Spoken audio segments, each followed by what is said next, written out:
The late morning sun reflected off the polished chrome and gleaming paint of luxury vehicles lined up in the showroom of Patterson Luxury Motors. The dealership occupied a prime corner location on South Boulevard in Charlotte, its glass facade displaying Mercedes-Benz, BMW, and Lexus models, positioned like works of art under perfect lighting. Inside, the showroom was all white marble floors, modern minimalist furniture, and the quiet hum of wealth changing hands. Andre Mitchell pulled his rental car into the visitor parking section and sat for a moment, observing. He'd been doing this kind of work for 8 years now, ever since leaving his position as a sales director at a major automotive manufacturer to join Apex Automotive Holdings, a private equity firm that specialized in acquiring and restructuring luxury car dealerships across the Southeast. Apex had been eyeing Patterson Luxury Motors for 6 months. The dealership had strong sales numbers, excellent location, and a loyal customer base. On paper, it was the perfect acquisition target, but Apex's due diligence process included something most firms didn't do: undercover evaluations of customer service and operational practices. That's where Andre came in. He was the company's secret weapon, a black man with an MBA from Duke and 15 years of automotive industry experience who could walk into a dealership dressed casually and see exactly how the staff treated customers they perceived as unqualified. The results were often illuminating and often disturbing. Andre had conducted 43 of these evaluations over the past 3 years. In roughly half of them, he'd experienced some form of discrimination, being ignored, having his credit questioned before he'd even been greeted, being steered toward used vehicles when he'd asked about new ones, or simply being treated with a level of coldness and suspicion that white customers never faced. Every incident was documented, every evaluation became part of the acquisition decision, and dealerships with poor scores often found themselves either passed over entirely or acquired and immediately restructured, with discriminatory staff members shown the door. Patterson Luxury Motors was Andre's 44th evaluation, and he had a feeling this one was going to be particularly educational. He dressed deliberately that morning: gray Henley shirt, dark jeans, casual sneakers, nothing expensive, nothing flashy. He wanted to see how the sales team treated someone who looked like an average customer, not an executive with money to burn. Andre grabbed his leather messenger bag, the one that looked like it came from Target but actually contained a hidden camera, audio recording equipment, and a tablet with direct access to his evaluation forms. He'd learned to document everything in real time, capturing not just what was said but how it was said, body language, tone, the subtle signals of bias that were often harder to prove than overt discrimination. He walked through the automatic doors into the showroom. The air conditioning was perfectly calibrated, the temperature cool but not cold. Soft jazz played through hidden speakers, the smell of leather and that indefinable scent of new car mixed in the air. 3 salespeople were visible in the showroom. A young white woman was helping an older couple examine an S-Class Mercedes. A middle-aged white man was at his desk, typing on his computer, and near the back a man in his mid-40s with perfectly styled hair and an expensive navy suit stood talking to another salesperson, occasionally glancing toward the entrance. Andre made eye contact with the man at the desk. The salesperson looked up, looked at Andre, and then looked back down at his computer without a word. Strike one, Andre thought, mentally noting the interaction. He walked slowly through the showroom, approaching a pearl-white BMW 7 Series. The window sticker showed an MSRP of $94,000. Andre examined it carefully, taking his time, giving the sales staff every opportunity to approach him. No one did. The young saleswoman finished with the older couple and walked past Andre without acknowledgement, heading toward the finance office. The man at the desk continued typing, and the man in the navy suit, who Andre now noticed had a name tag reading Kevin Hartley, sales manager, was still talking to his colleague but had positioned himself with a clear view of Andre. Andre pulled out his phone and took a photo of the BMW's window sticker, a common thing for customers to do. From his peripheral vision, he saw Hartley stiffen and say something to the other salesperson. A moment later, Hartley approached, but not in the way salespeople typically approach interested customers. His body language was defensive, almost confrontational. He stopped about 6 feet away, maintaining distance. "Can I help you?" Hartley asked. The words were technically polite, but the tone carried an edge. Andre looked up from his phone and smiled. "Yes, actually, I'm interested in this 7 Series. Beautiful car." Hartley's eyes moved from Andre's face to his casual clothes to his messenger bag. The assessment was obvious and insulting. "The 7 Series is one of our premium models, very popular with our established clientele." Andre noted the phrase established clientele, code for customers who already belonged here. "I can see why. The specs are impressive. I'd love to take it for a test drive." Hartley's expression didn't change. A test drive would require running a credit application first. We need to ensure that customers are qualified before we dedicate our time to a demonstration. Andre felt the familiar heat in his chest, but kept his expression neutral. That's interesting. I've purchased luxury vehicles before, and I've never had to submit to a credit check before a test drive. Is that a new policy? It's our policy, Hartley said flatly. We're very protective of our inventory. I understand. But I'm a serious buyer. I'm prepared to pay cash if I find the right vehicle. Hartley's smile was thin and didn't reach his eyes. Everyone says they're paying cash, but when it comes time to actually close the deal, circumstances change. I've been in this business for 15 years. I know how to qualify customers, and frankly, sir, I don't think this particular vehicle is in your price range. The statement hung in the air, naked in its assumption. Other customers in the showroom were starting to notice the interaction. The saleswoman who'd ignored Andre earlier glanced over, then quickly looked away. Andre kept his voice calm. And you've determined my price range based on what, exactly? Hartley gestured vaguely at Andre's appearance. Based on experience. Look, I'm not trying to be rude, but I can show you some excellent certified pre-owned options that might be more realistic for your budget. We have a nice 2019 3 Series out back that's very affordable. Andre let the words settle, giving Hartley every opportunity to hear how they sounded. So you're steering me away from a new vehicle toward a used one, without knowing anything about my financial situation. I'm trying to be helpful, Hartley said, his tone becoming more dismissive. I don't want to waste your time looking at cars you can't afford. That's very considerate, Andre replied, his voice still even, but I'd like to look at the 7 Series anyway. Can you provide me with information about available colors, option packages, delivery timeframe? Hartley crossed his arms. I'd be happy to after you fill out a credit application, which I've explained I'm not willing to do for a test drive. Then I'm afraid I can't help you. Hartley's tone had shifted from dismissive to hostile. If you're not serious about purchasing, I need to focus on customers who are. Andre glanced around the showroom. I don't see any other customers waiting for your attention. Hartley's face reddened. Sir, I'm going to have to ask you to leave. You're clearly not here in good faith. I'm here to look at cars. That's what dealerships are for. Not for people who have no intention of buying. Hartley gestured to a security guard who'd been standing near the service area. Marcus, can you escort this gentleman out? The security guard, a large black man in his 30s, approached slowly. His expression was pained, apologetic. Sir, I'm going to have to ask you to leave the premises.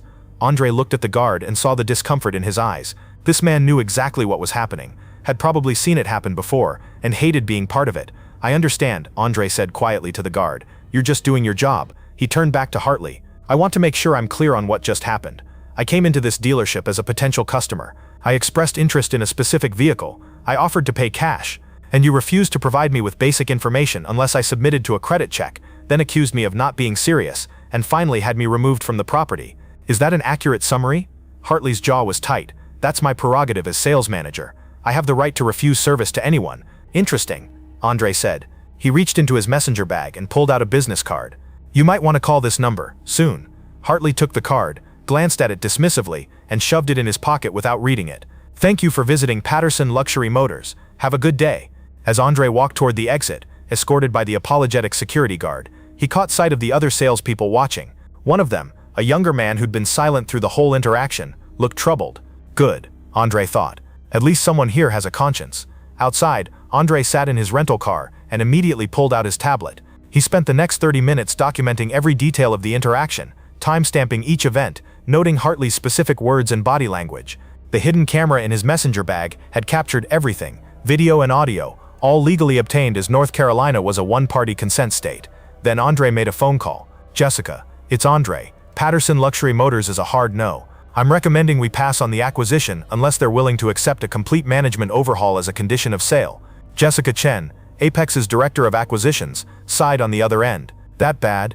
Textbook discrimination. Sales manager refused service, questioned my finances without any information, tried to steer me to used cars, and had me escorted out by security. All documented. Send me the file. I'll loop in legal and the partners. If we do move forward, that sales manager is gone before the ink dries on the contract. Andre ended the call and sat for a moment, letting the familiar cocktail of anger and resignation wash over him. 44 evaluations, 21 instances of clear discrimination, and every single time he'd been right to be suspicious. But this wasn't over. Not by a long shot. What Kevin Hartley didn't know, as he congratulated himself on efficiently handling what he perceived as a time waster, was that his interaction with Andre had triggered a very specific sequence of events at Apex Automotive Holdings. The company's investment committee met that evening to review Andre's report. The video footage was damning. Hartley's assumptions, his tone, his refusal to provide basic customer service, all of it painted a picture of a dealership culture that was toxic at best and discriminatory at worst. But the committee had done their homework. Patterson Luxury Motors was still a valuable property. The question was whether it was valuable enough to justify the cost and complexity of fixing its problems. After 3 hours of debate, they reached a decision. They would proceed with the acquisition, but with conditions. Patterson's current ownership would have to agree to immediate management changes, comprehensive staff retraining, and an independent audit of sales practices. If they refused, Apex would walk away. The next morning, Apex's attorneys delivered a formal letter to Patterson Luxury Motors ownership group. The letter detailed the findings from Andre's evaluation, included selected video clips, and outlined the terms under which Apex would proceed with the acquisition. The response was swift and panicked. Patterson's owners, 3 brothers who'd inherited the dealership from their father, immediately requested a meeting with Apex's leadership. That meeting took place 2 days later in a conference room at Apex's Charlotte headquarters. Andre was there, along with Jessica Chen, the company's CEO David Park, and a team of attorneys. Across the table sat the Patterson brothers and their legal counsel, and sitting somewhat apart from them, looking distinctly uncomfortable, was Kevin Hartley. David Park opened the meeting. "Gentlemen, thank you for coming. I assume you've reviewed our letter and the attached documentation." The eldest Patterson brother, Michael, nodded grimly. "We have, and we want to be clear that the behavior documented in that video does not represent our dealership's values." "Then how do you explain it happening?" Jessica Chen asked pointedly. Michael hesitated. "Kevin has been with us for 15 years. He's our top sales manager. This is completely out of character." Andre spoke for the first time. "Is it? Because from where I sat, Mr. Hartley seemed very comfortable with how he treated me, like he'd done it before." Hartley finally spoke up, his voice defensive. "I was doing my job. We get people coming in all the time who aren't serious buyers. I have to make judgment calls." "Judgment calls based on what?" Andre asked. "Because you made yours within 30 seconds of seeing me, before I'd said a single word." That's not." Hartley stammered. David Park cut him off. "Mr. Hartley, let me be very clear. Your behavior violated federal fair housing laws, state discrimination statutes, and basic human decency. The only question now is what consequences follow." One of the Patterson brothers' attorneys interjected. "With all due respect, one incident doesn't establish a pattern. My clients are willing to address this situation, but we're not going to accept characterizations that paint the entire dealership as discriminatory." Jessica Chen opened a folder and slid several documents across the table. "These are complaints filed with the Better Business Bureau and online review sites over the past 3 years, all of them from customers of color, all of them describing experiences similar to Mr. Mitchell's. We've documented 19 separate incidents." The Patterson brothers looked at the documents, their faces growing paler with each page. "We had no idea," Michael Patterson said quietly. "These complaints, they never reached us. Our management handles customer service issues."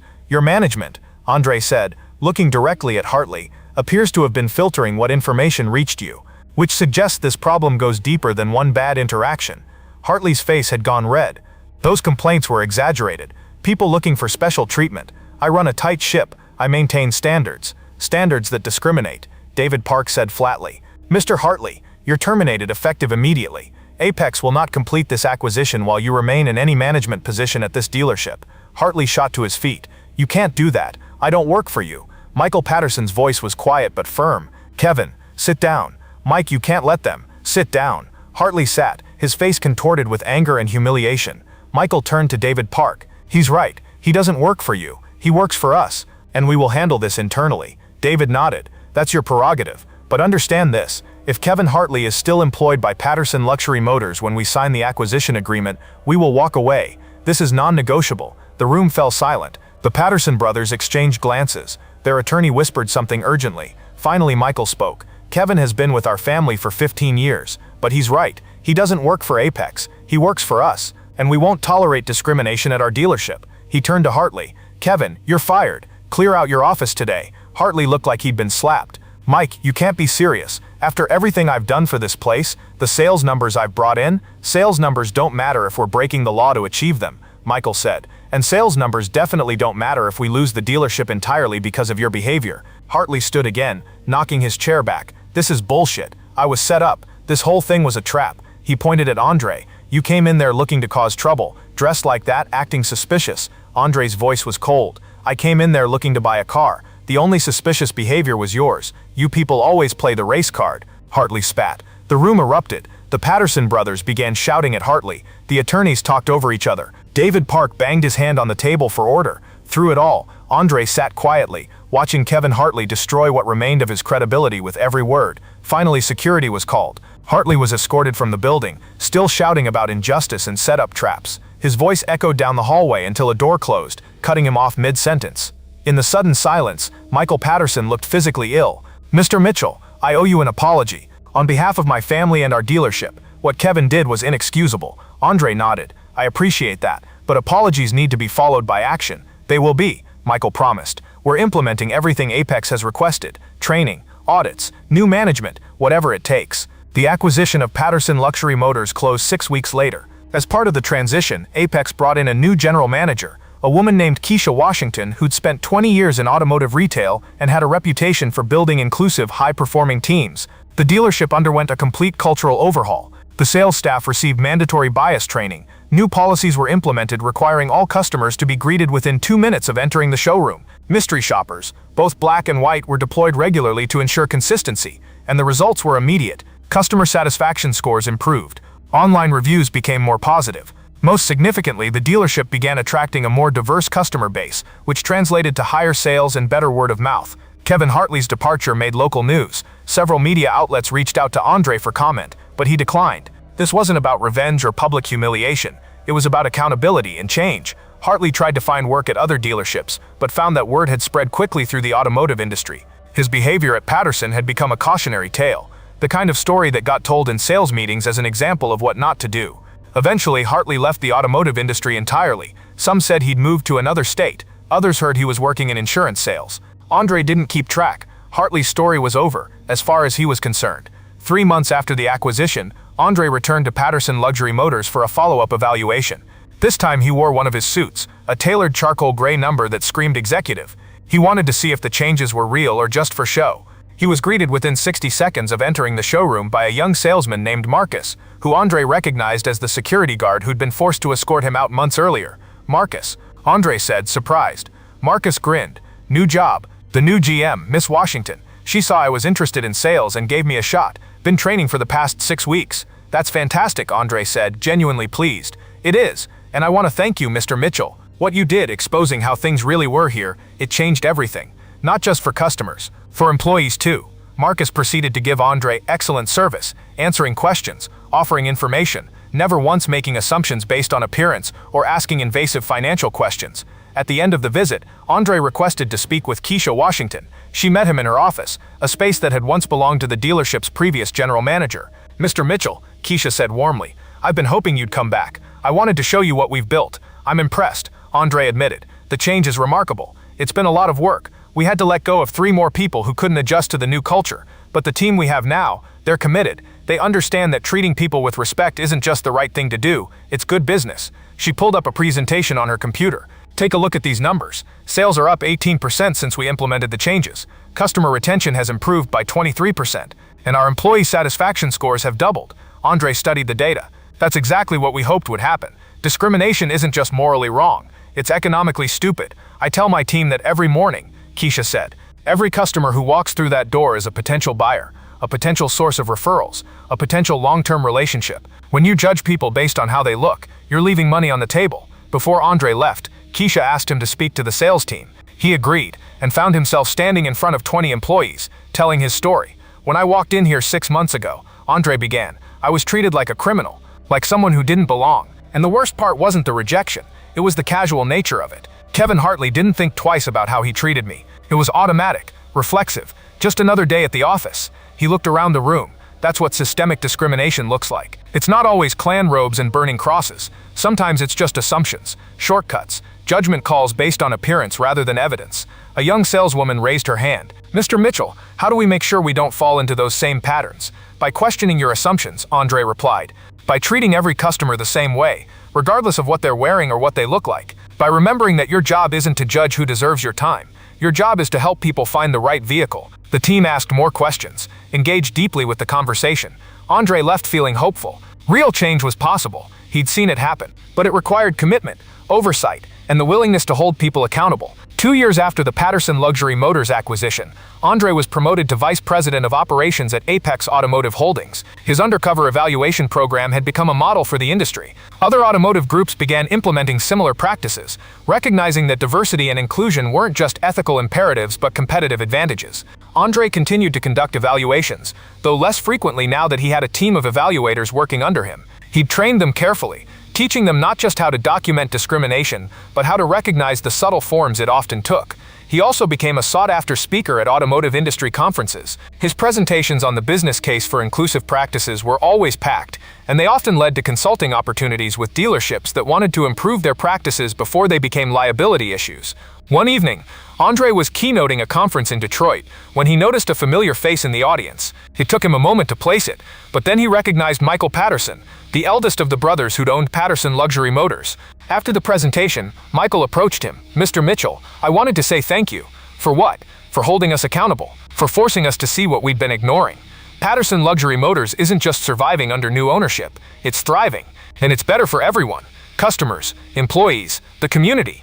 Andre shook his hand. "I'm glad to hear it. Change is hard, but it's worth it." Michael hesitated, then continued. "I also wanted to tell you, Kevin Hartley tried to sue us. Wrongful termination. His lawyer claimed he was fired without cause, that he was scapegoated. How did that turn out? The case was dismissed. The judge watched the video footage of how he treated you and said no jury would side with him. He's apparently struggling job-wise. Part of me feels bad about that." Andre considered his response carefully. "I don't take pleasure in anyone's misfortune, but consequences matter. Kevin Hartley spent 15 years treating people poorly, and he never faced any repercussions until he did. Maybe this will make him a better person, maybe it won't, but either way he learned that actions have consequences." Michael nodded slowly. That's a fair way to look at it. As the conference continued, Andre found himself reflecting on the past 2 years, the changes at Patterson, the broader impact on the industry, the lives affected, both the customers who now received equal treatment and the employees who worked in healthier environments. This was the work that mattered. Not just punishing bad actors, though that was sometimes necessary, but creating systems that made discrimination less likely, cultures that valued people over prejudices, businesses that understood that inclusion was an asset, not a liability. 5 years after his encounter at Patterson Luxury Motors, Andre Mitchell was featured in automotive news as one of the industry's most influential executives. The article detailed his work at Apex, the undercover evaluation program, and the ripple effects those efforts had created across the automotive retail sector. The piece included a sidebar about Kevin Hartley, who'd agreed to an interview. In it, Hartley claimed he'd been treated unfairly, that the evaluation had been a setup designed to make him fail. He insisted he wasn't racist, just a victim of political correctness gone mad. Andre read the sidebar and felt a mixture of disappointment and resignation. Some people never learned, some people never grew. Hartley would apparently go to his grave believing he'd been wronged, never acknowledging the harm he'd caused. But Hartley was an outlier now. The industry had moved on. Most dealerships had implemented some form of equity training. Most understood that discrimination was bad business. Most had at least begun the work of creating more inclusive environments. It wasn't perfect. There were still incidents, still evaluations that revealed bias, still work to be done. But it was better, and better was progress.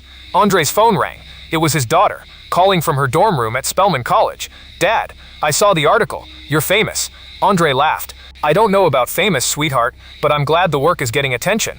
I showed it to my sociology professor. She wants to use your evaluation program as a case study in her class on institutional racism. That's great. Education is how we create the next generation of leaders who won't tolerate this kind of behavior. I'm really proud of you, Dad. You could have just taken the easy path, but you didn't. You made things better." After the call ended, Andre sat in his office, looking out at the Charlotte skyline. He thought about that day at Patterson, the humiliation, the anger, the casual cruelty of Kevin Hartley's assumptions. But he also thought about what had come after, the changes, the accountability, the slow, steady progress toward a more equitable industry. That was legacy, not the confrontations or the terminations or the media attention, but the systems that continued to work long after he moved on to other challenges. Kevin Hartley had tried to make him feel small, unworthy, unwelcome in a space that should have been open to everyone. Instead, Andre had made that space better, not just for himself, but for everyone who came after. That was power, that was justice, that was change, and it was worth every moment of discomfort, every instance of discrimination documented, every hard conversation about bias and accountability. Because some spaces needed to be changed, and someone had to do the changing. Andre Mitchell had been that someone, and the automotive industry was better for it. Thank you very much for listening. Please let us know what you think of this story in the comments. Don't forget to like the video and subscribe to the channel. Turn on notifications so you don't miss any other videos.